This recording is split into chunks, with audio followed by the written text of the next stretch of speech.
summer of '45, the Tarante was in the same fix as all the other subs. No targets really worth wasting the taxpayers' torpedoes on. Oh, we managed to amuse ourselves. Shot up a few picket boats and other small craft. Knocked off a sea truck or two. Raised some mild hell in a general way.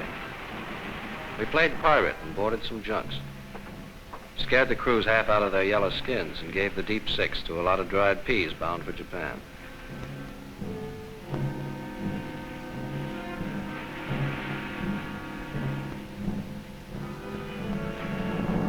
We took a few prisoners.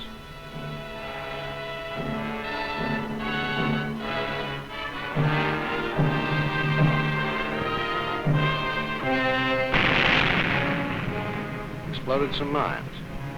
But there was nothing to write home about, even if we could have written home. Then one morning, we sighted a ship in the distance. It looked like it was tied to a dock alongside a colliery. We kept it under observation for about an hour.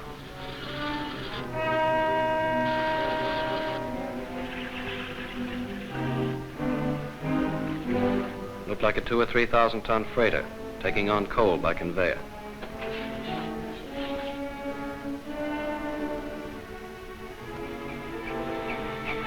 We held a war council.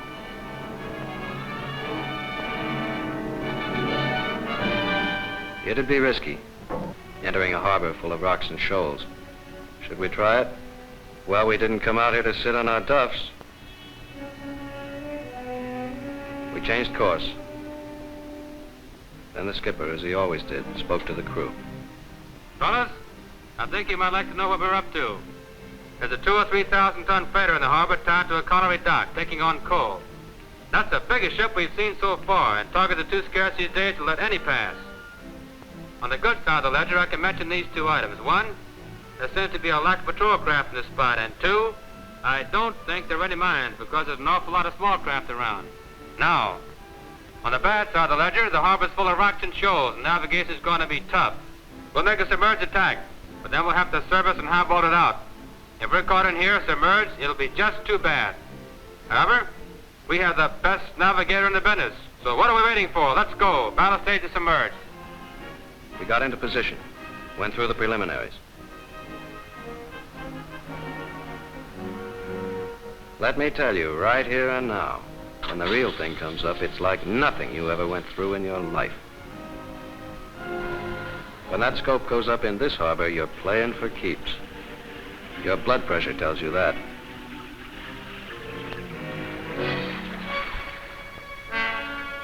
The sweat on your hands and the butterfly in your chest keep reminding you that when you get within 1,000 yards of your target, you're going to let go with everything you've got.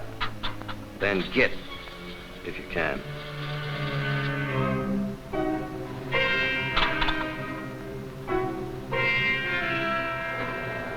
The exec's look confirms it. We're dead on. And coming closer. Closer.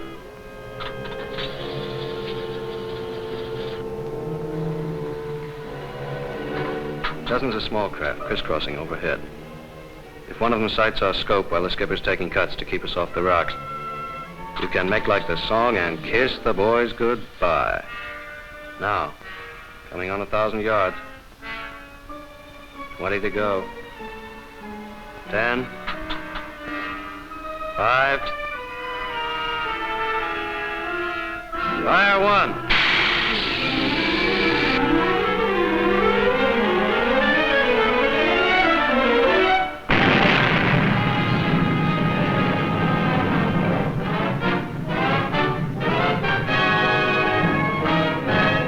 Look at him scramble. Nuts. She's listing to port and down by the bow, but still afloat. Hey, wait a minute. They manned their deck gun there on the right. Looks like they think a plane got him. But we can't surface while that gun's still in business. All right, then, let her have another fish, just ahead of the stack. Polish off ship and gun crew both with one blow. Fire 2! Swing left again. Sonar reports fish ran true, but suddenly stopped. No explosion. Must have buried itself in a mud bank or a torpedo net. But there's not time to speculate. The Nip gun crew spotted our periscope. They're taking pot shots at us. Better slip 'em another fish, and quick. Steady on 280. Torpedo run, 750. Depth set, 2 feet. Gyro angle, 038. Fire 3!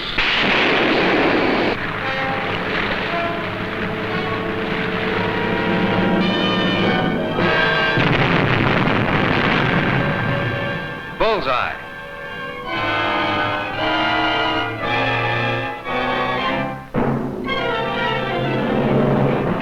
And now, as Shakespeare said, let's not stand upon the order of our going, but let's go.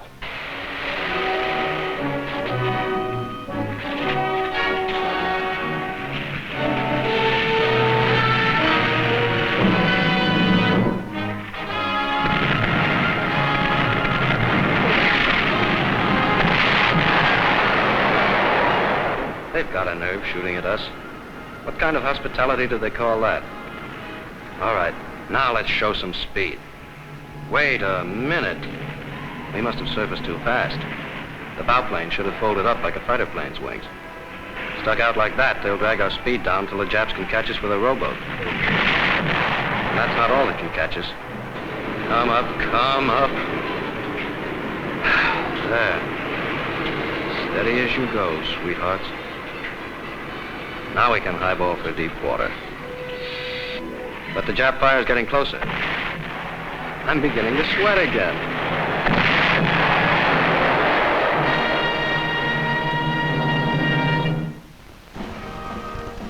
In 1943, 284 Japanese ships, totaling 1,341,968 tons, plus about 100,000 tons of warships were sunk by American submarines. Naturally, they got some of our subs too, but our losses weren't excessive when you consider what was accomplished. In fact, they were quite small compared to the losses of the Jap and German submarine services. But we felt deeply each individual loss. For instance, take the case of the Sculpin. On 19 November 1943, we sighted a fast convoy and made an attack.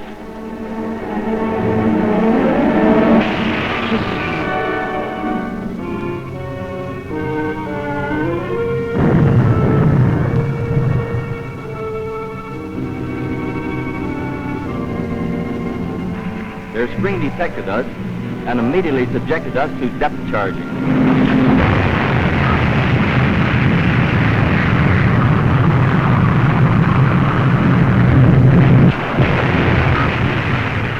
Things were getting tough when we heard a rain squall. We headed forward and shook the Japs. At least we thought we did. But the moment we regained periscope depth, we found that Jap destroyer sitting right in our lap. We tried to duck, but he had heard us as well as seen us.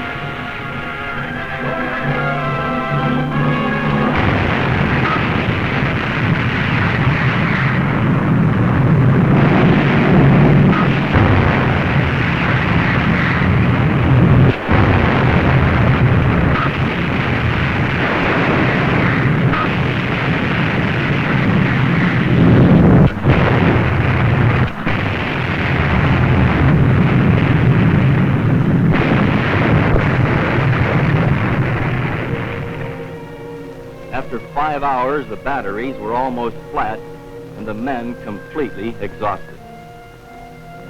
We had a tough decision to make. The first concern of our skipper, Commander Conaway, was for the life of his men. We had on board the Wolfpack commander, Captain Cromwell, who had heard that the Japs used a special brand of torture to extract information from their captives. Suddenly, a decision was reached. We'd battle service and use our deck gun to fight it out with the destroyer.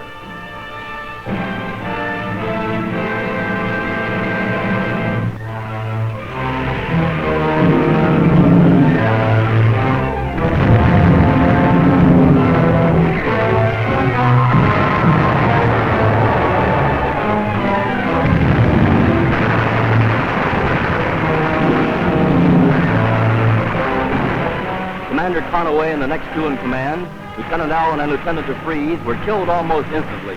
I succeeded to command.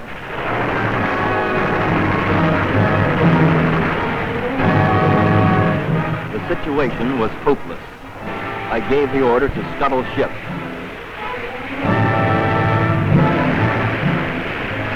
Captain Cromwell chose to go down with the boat because he knew too much. Ensign Max Fiedler also went down with the Sculpin.